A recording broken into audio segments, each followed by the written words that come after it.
look at what is happening in the country in the area of security. Today, members of the National Assembly resumed to plenary after their recess.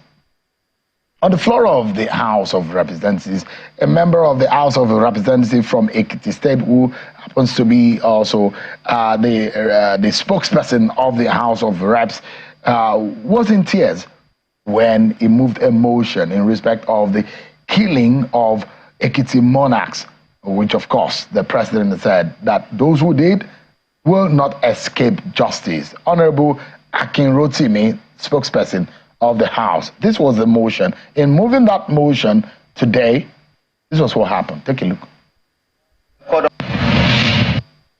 The House recognizes that the entire people of Imojo in Oye local government and Esu in the Ikole local government and the entire state have been thrown into mourning on account of the loss of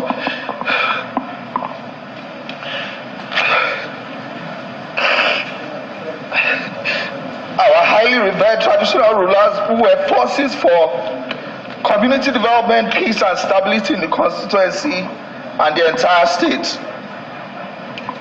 Cognizant that the Nigerian army has a military outpost on that road, which has been non-functional as the only patrol on Tuesdays, leaving the communities exposed for the rest of the days. And the House resolves to observe a minute's silence in honor of the memory of the dearly departed monarchs.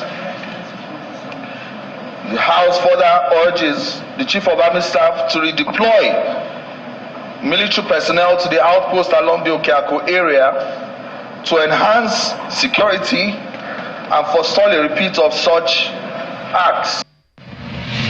As a spokesperson of the House of Representatives, literally in tears when he was moving that motion, but the House has agreed. The Speaker has put forward the agreement of the House, and they will hold a security summit. But let's take a listen to the Speaker.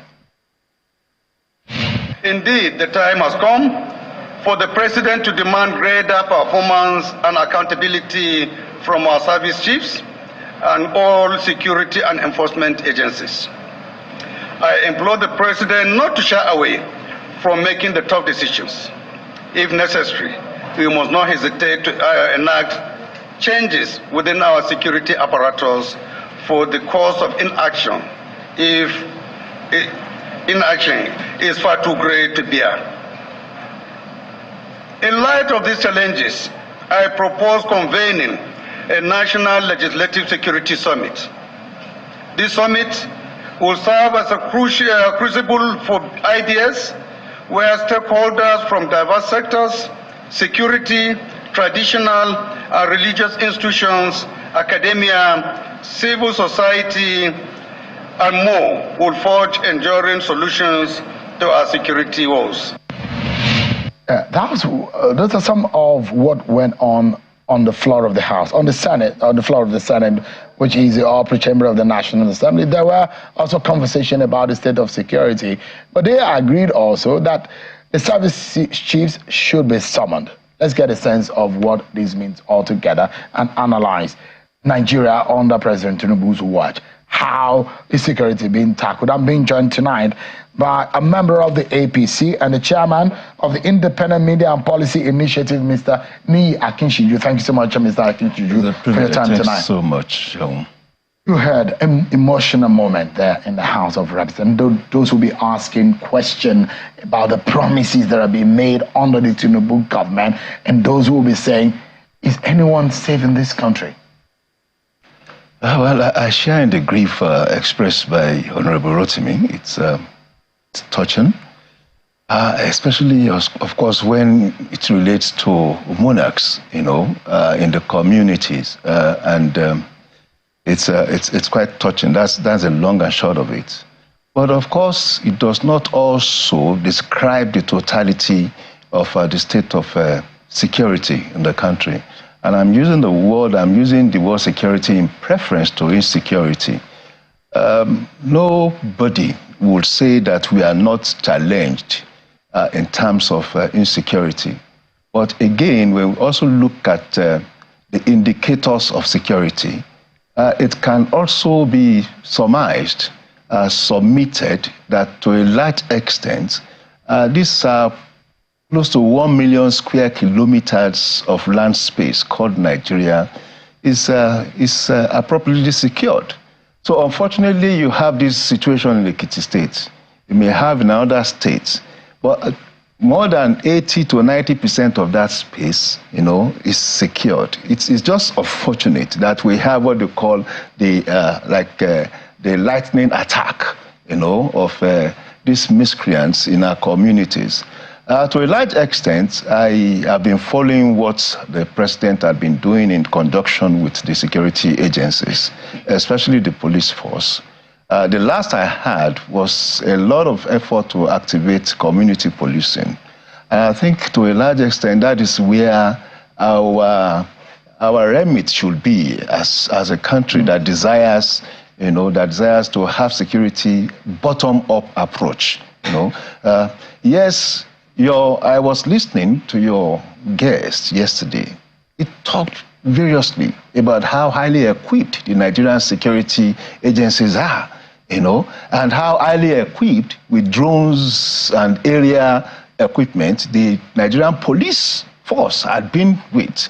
But what is still lacking to my mind, and I think community policing will be the correct intervention, is communication. And communication in this sense is the collection, gathering of intelligence, actionable intelligence.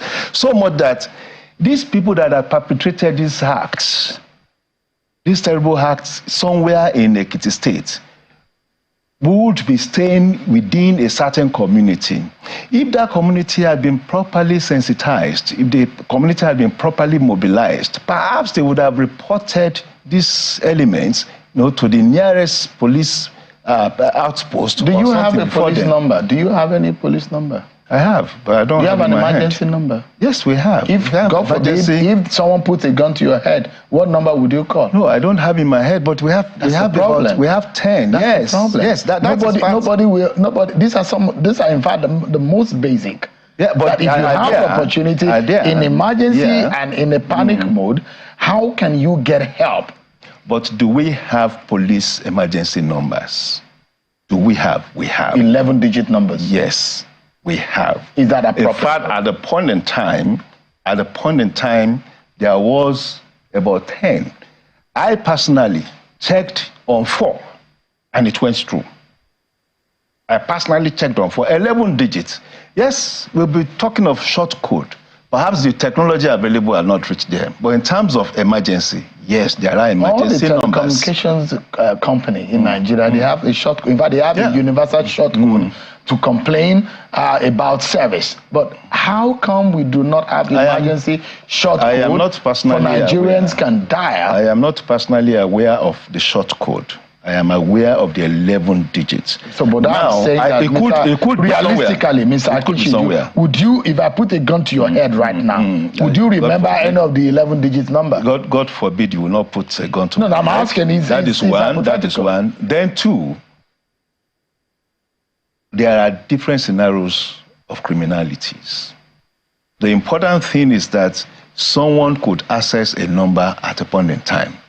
The additional value is what you're talking about. There is a need for a short code. There is a need. I am not disagreeing with that. Yeah, but there is a need. It looks like things are falling apart. No. Why? No, I don't want I'm asking. It looks like so. No, I don't think so. And I give you examples of... Yeah, you look at the spate of kidnapping. It looks like it just started rising in the last 1 month or so. Thank you. Is there a reason behind it? Because if you look at some of the promises made by President Tinubu and the campaign, and going forward after he took office, we thought that we have someone who is able to have the capacity to solve these problems. Thank you. I've made the very point I would want to make. The president was sworn in May. Between May and December, there was not much issues around criminalities. Of course, you cannot run away from criminality. It's part of social existence. You have 1, 2, cases here and there. It's part of our social existence. But all of a sudden, over the last 3 weeks, more or less, after Christmas, we started getting news, around this, around criminalities. But again, it is not as all inclusive. It is not as frequent, you know. One act of criminality is wrong, should not have happened. That is the principle. But at the same time, we need to be practical to know that government is also doing so much to reduce criminality. So going forward, the idea for me is to see how we can build the foundation around the community to be involved in the detection of criminality. One will imagine, Mr. Akinshiju, if you have spent about 20% of your time of 4 years in office, because the president is spending about, in 8 months, that's about 20% of the 4-year term. And there are those who will say, wait, how much more do you want to spend to convince us that this can get done? This will be corrected. This will be corrected. Yes, this will be corrected because you will see that there's a deliberate surge. It's a deliberate surge. It is? Yes, it is a surge. Now, I also know, I am aware that a lot of efforts are going on in terms of investigating wherever these are happening. A lot of efforts are going on. And I can also assure, Nigerians that what the police force especially is doing is to take back their environment. Don't forget that when the IG Egbetokun was appointed, he had an agenda. If we go back to that agenda, we will see to the extent to which that agenda has been implemented. So for me, perhaps there was I don't want to use the word a slowdown, but some elements, by whatever means, decided to strike. So we should expect a better days ahead. I'm very hopeful and I'm praying, because no one wants to see any more person die because of insecurity in the country. But our gallant officers are doing their work. The Nigerian police force is doing a whole lot, arresting and reprimanding and doing all what have you. But the thing is, there is a greater, more work to be done to keep people safe. Yeah. But it's not only on insecurity. The economy. Mr. Akinshiju, I'm very certain that your people at home to cook, they would have told you how much you spent 1 year ago and what you spend today. Things are really getting difficult. And the promise is things will get better under Bola Tinubu. Where are those promises, Mr. Akinshiju? President Bola Ahmed Tinubu had embarked on a deliberate agenda of reformation. To my mind, I think this is the appropriate path to take, because if we have been doing the same thing the same way over the last so many years, and we have not emerged from the tunnel, there is a need to change format. There is a need to change templates. And that's the part of that template reformation is the subsidy regime. Part of that template reformation is the harmonization of the foreign exchange regime too. Now, it is expected that immediately when these are deployed or introduced, it will negatively impact the economy, because at the time, over a long time, we have been running more or less a feeding bottle economy, an economy that does not in any way support production or productivity. So what we have been doing is subsidized consumption. Where would a confidence come from the people to its government when things don't look all right? Yeah, so and now, there are promises that are being now there is a promise, not even a promise, there's a negotiation over new minimum wage. I am also guaranteeing the fact that this time around, because we have what we call willing negotiators, at every point in time when minimum wages were to be negotiated, you had all manners of discordant positions, either from the government, from the federal government, or from the state government, or from the private sector. But for the first time, there is a consensus of where to go. The president himself had given the guidance whatever would be the minimum wage must be a living wage. So it's not even going to be a minimum wage. It must be a living a wage that actually takes you through the 30 days average of your work day.